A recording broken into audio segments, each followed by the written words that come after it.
What's up, my friends? I just wanted to do this video because I get this question all the time. How do I buy a home right now when everything that's move-in ready is either way too expensive or gets 15 offers in the first weekend? And I get it. The New Jersey housing market is super competitive right now. The median home price is sitting around $545,000. And if you're out there trying to compete on those turnkey listings, you're going up against every other buyer with the same budget. But what if I told you there's an entire category of homes that most buyers are straight up ignoring, and that those homes can actually put you in a better financial position than the pretty ones that everybody else is fighting over? That's exactly what I'm going to show you today. Quick note, if you're serious about this and you want to figure out if this strategy works for your situation, there's a link in the description where you can book a free strategy call with my team. No pressure, no obligation, just a real conversation about your numbers. All right, so back to it. Let me explain what I mean by overlooked homes. I'm talking about the house on the block that has ugly carpet, outdated kitchen. Maybe the bathroom looks like it's from 1985. Maybe the roof might need replacing. Maybe the paint is peeling or the landscaping's a mess. These are the houses that most buyers walk into, scrunch their face, and walk right back out. Here's why that matters. When fewer buyers want a house, the price drops, sometimes significantly.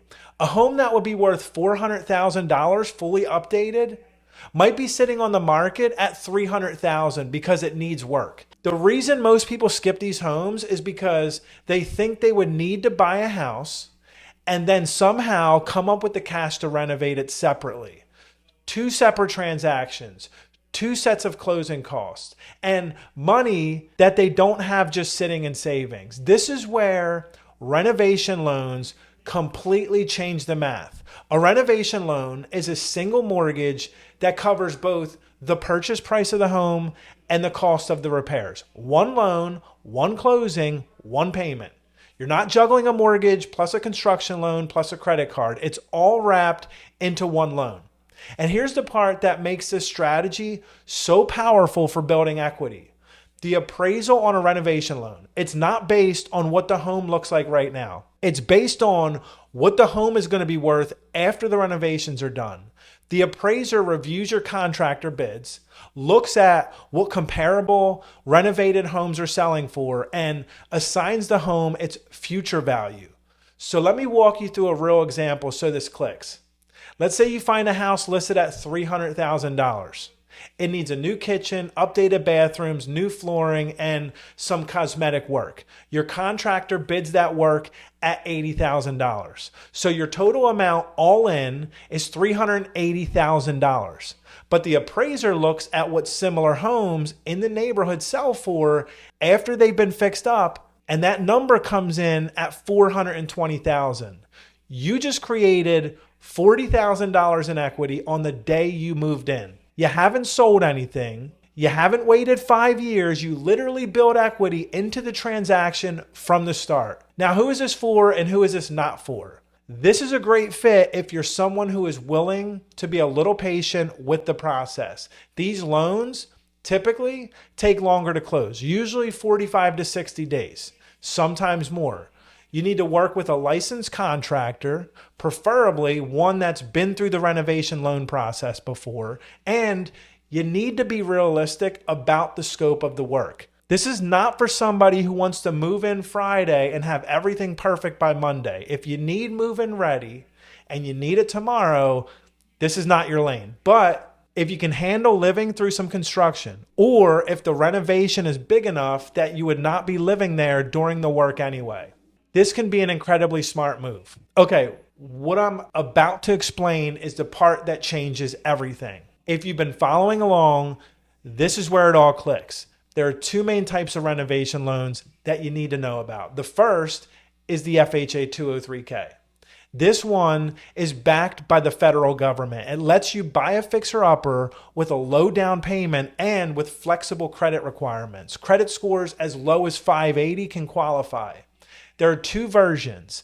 The limited 203K is for smaller projects. So basically projects up to $75,000 in renovation costs. Think cosmetic stuff, new floors, paint, kitchen updates, nothing structural. The standard 203K is for bigger jobs, structural repairs, room additions, full gut renovations. And with this one, there's no cap on renovation costs beyond the FHA loan limit for your area. But with the standard, you do need to work with a HUD approved consultant who oversees the project, which is actually a good thing because it keeps the contractor accountable. The second option is a conventional renovation loan like the Fannie Mae HomeStyle. This one requires a 620 credit score or higher and at least 3% down. The big advantage here is that once you have 20% equity in the home, you could drop the mortgage insurance.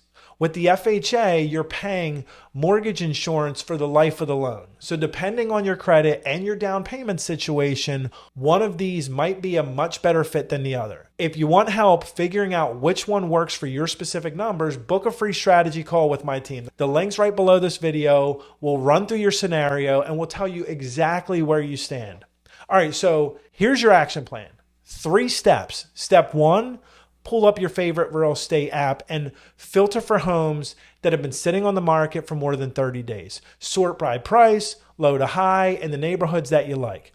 Look for the ones with bad photos, descriptions that say sold as is or price to sell or bring your contractor. Those are your targets. Step 2, get 2 or 3 contractor bids on the work the home needs. Do not guess. Get real numbers from licensed contractors. Add up the purchase price plus the renovation cost.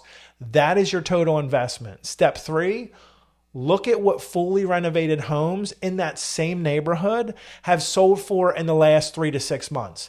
Your real estate agent can pull those comps for you. If renovated homes are selling for significantly more than your total investment, that gap is your instant equity. Write that number down. That is the number you bring to a conversation with a lender. I had a client last year who found a 3-bedroom colonial that had been sitting for 60 days. Nobody wanted it. The kitchen was gutted, the bathrooms were from the 70s, and the seller was desperate. They got it under contract well below asking. We did a renovation loan, wrapped in $65,000 of work, and when the dust settled, the appraisal came back with over $50,000 in equity before they ever made their first mortgage payment. That's the power of this strategy. It's not complicated. It's not some insider trick. It is literally just buying the home other people are too scared to look at and using the right financing tool to make it work. Honestly, I think most people overthink this. The math is simple. Find the ugly house in the good neighborhood, get contractor bids, compare the total cost to what fixed up homes sell for. If the numbers work, you have your deal. If they don't, you move on to the next one. No drama. So if this helped you see your situation differently, do 2 things. Book a free strategy call with my team using the link in the description and let us figure out if this strategy fits your numbers. And hit the subscribe button so you don't miss what's coming next.